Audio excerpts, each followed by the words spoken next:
Hello, this is a presentation about scaphoid fractures and using an early MRI to diagnose them. My name is Professor Scarlett McNally. I'm a consultant orthopaedic surgeon at Eastbourne DGH, and I'd like to thank the rest of the team in orthopaedics and particularly Dr. Martin Sambrook, consultant radiologist, and many others in the radiology team. So this is about scaphoids. It's a small bone at the base of the thumb in the wrist, commonly injured with a fall on the outstretched hand. And typically you get 4 x-rays in different positions to try and diagnose it. They're actually very difficult. They're quite difficult to see on the x-ray, and the blood supply goes in from the wrong end. So if they aren't diagnosed, or at least if they aren't kept still, they're much more likely for that fracture not to join, so to go on to a non-union. And if you have a non-union, you need a bigger operation with a bone graft, but you might also get osteoarthritis, and you get long-term stiffness and pain. And if it's counted that we've missed an injury, then it costs quite a lot of money to the trust from a claim. The danger also is that if we over-treat because we're worried about missing them, then the patient ends up in plaster or splint, loses income, has lots of x-rays, and it's much more difficult for the staff not quite knowing what you're dealing with and keeping on people, bringing people back, or not sure if you can discharge or take them out of immobilisation. So this is about the types of scaphoid fracture. Most of them are in the waist, in the middle. And most of the ones in the waist do go on to heal if they're kept in plaster or in a splint that stays on all the time. The ones that are more near the base of the thumb, so in the scaphoid tubercle, which is just there, are much more likely to join of their own accord in a plaster or indeed a splint. The difficult ones are ones at the proximal end, that's the end nearer the top, so up near the wrist joint, so just in here, and of those only about 30% join on their own. So those ones, not only should they be immobilized, but they should probably have an early operation to fix them. So how difficult is it to diagnose a scaphoid fracture?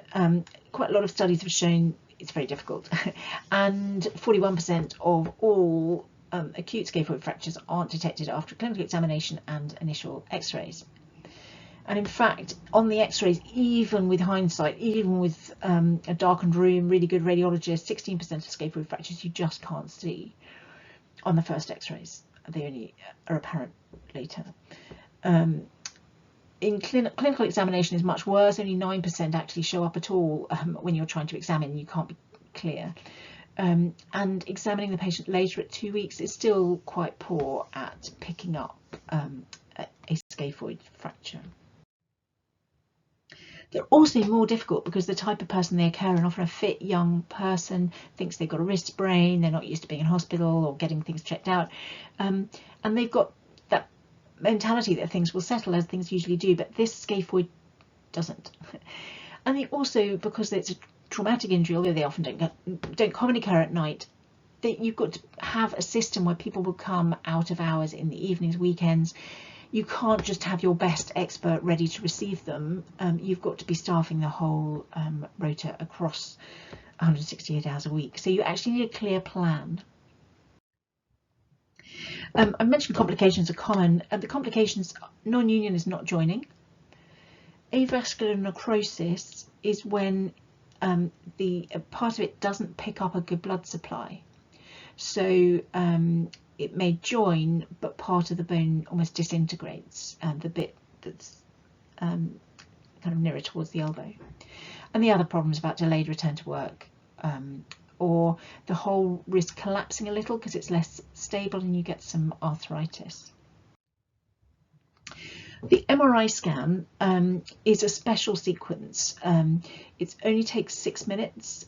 It's almost completely 97% sensitivity is amazing. Basically, they never miss one. If you've got one, they will find it, a scaphoid fracture.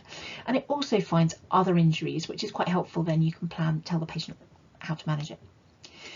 For the technical note, the scaphoid series it's an abbreviated MRI with T1 and STIR coronal images. It can be quicker to report, and it can be fitted in around other scans that typically take 20 or 30 minutes. So it's different from a big MRI scan. So basically, if you can't, in the traditional system without an MRI, what are you've got risks of undertreating, and then you've got risks of overtreating, which I think we've covered already.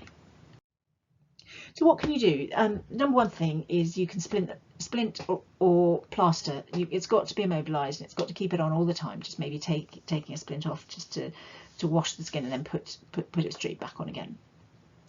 The other things we sometimes do are operate, and there are various sorts of operation. There's a tiny little screw. It's got a slightly different thread on each part, so it's got to fit in the bone. It's quite difficult because the bone's got cartilage. It has to move in a joint on both ends, so you don't want something sticking out. You can either do it over percutaneous, which means X-ray control, put in a guide wire drill, put in the screw, take out the guide wire, close it up so it's a tiny little scar, but that's called percutaneous. You can do that if everything's in the right place. You can, particularly for the proximal fractures, you do it from this this side. For the conventional way, you do it from the palm side. Or you can do an open reduction internal fixation, particularly if you need to reduce some displacement, and that's always from the palm side. You can sometimes need to put in bone graft if there's a gap or something hasn't healed. You take that either from the radius or from near the hip. So those are the operations that are possible. And sometimes something that you'd get away with a little operation, if you haven't been able to diagnose it, you end up needing a bigger one. And then there are salvage operations when everything's gone wrong, which are basically types of fusion, either a partial fusion, taking out the scaphoid and joining everything else together, or a total wrist fusion. So that's the menu, as it were, and we hope that people don't end up too far down the line. So NICE guidance that came out in 2016, NG38, said consider MRI for first line imaging in people with suspected scaphoid fractures. So they did the cost benefit analysis, and that's what they've come up with. So that's what we're supposed to be doing. And they've also said it's the most cost-effective imaging strategy. It's not just better care, they feel it's cost-effective, and there's huge evidence base behind that. There are other papers about getting MRI scans quickly from the emergency department directly. This is just a case of a patient, 24-year-old male electrician, fallen on the outstretched hand. The initial x-rays didn't show a fracture. A couple of months later, when he had problems, an MRI scan did show that it hadn't joined as a gap, there's fluid in the gap, and he's had an ongoing problem. So the pathway we have in place at Eastbourne is for an early access to an MRI scan. So if the patient has signs and tenderness in the correct places, the right history, then they scaphoid x-rays, these 4 x-rays are got first, and if those show no fracture or no other injury, then they are referred for an MRI scan. So that means filling out the pro forma, fitting the patient with a splint, and arranging a follow-up appointment 2 weeks later.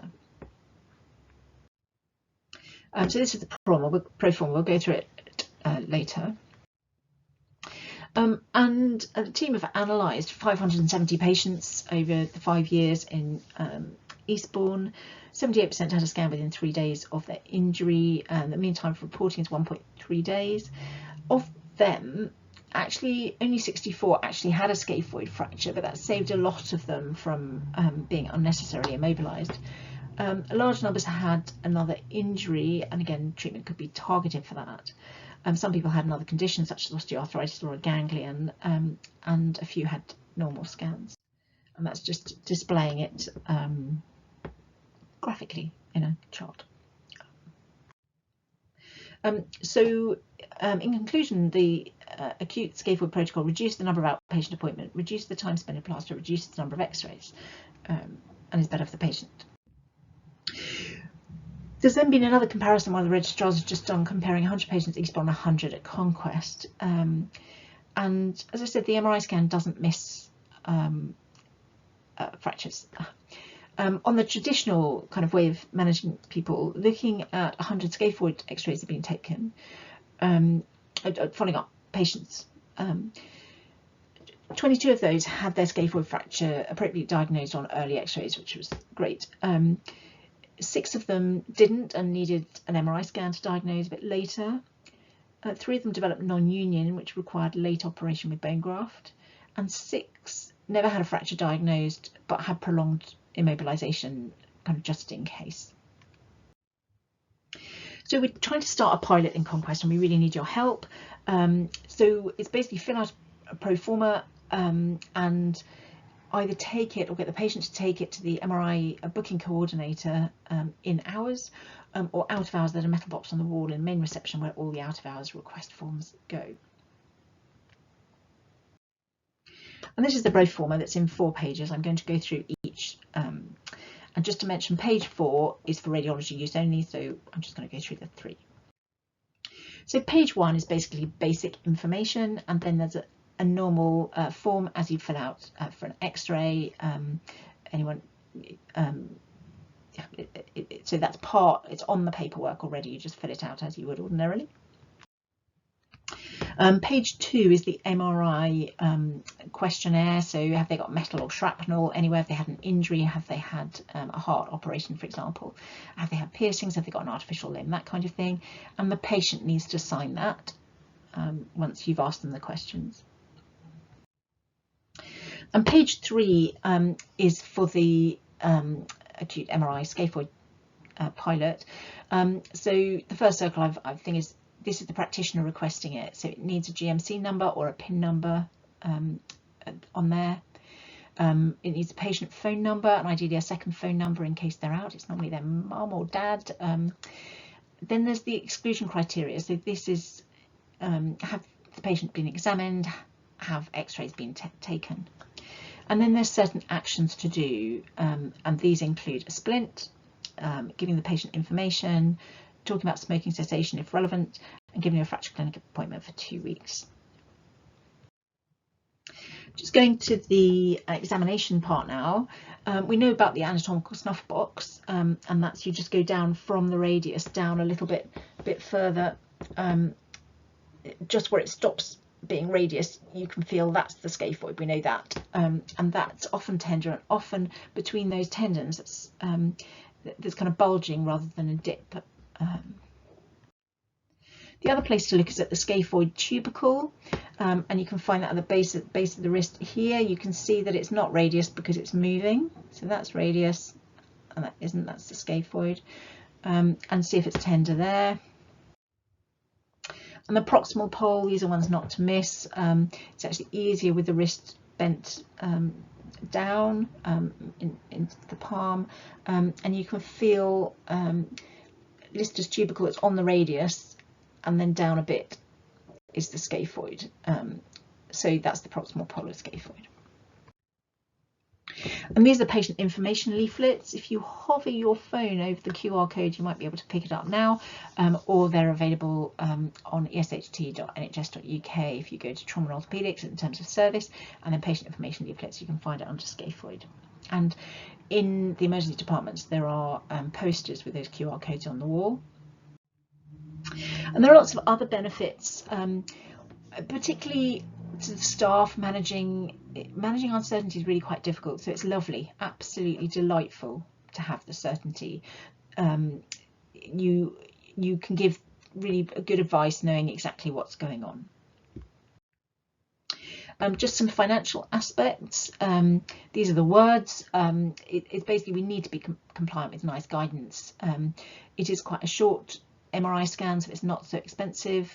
Obviously most of the benefits to the patient being able to get back to work, but we don't want the cost to the trust if we miss any, and they can be fitted around other MRI appointments.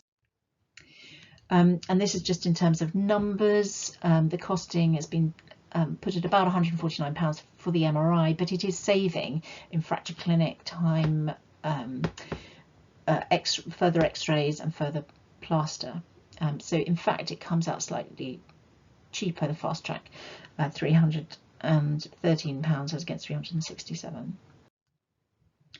So for the pilot at Conquest, how big would it be? Looking at the numbers of scaphoid x-rays, as in the numbers of patients having a scaphoid x-ray over 5 years, there have been 2,200 at Eastbourne and 1,500 at Conquest, slightly different demographics, so it's about 300 per year. But bear in mind, the ones that have got an obvious fracture wouldn't be having an MRI, and the ones that aren't deemed suspicious might not be either.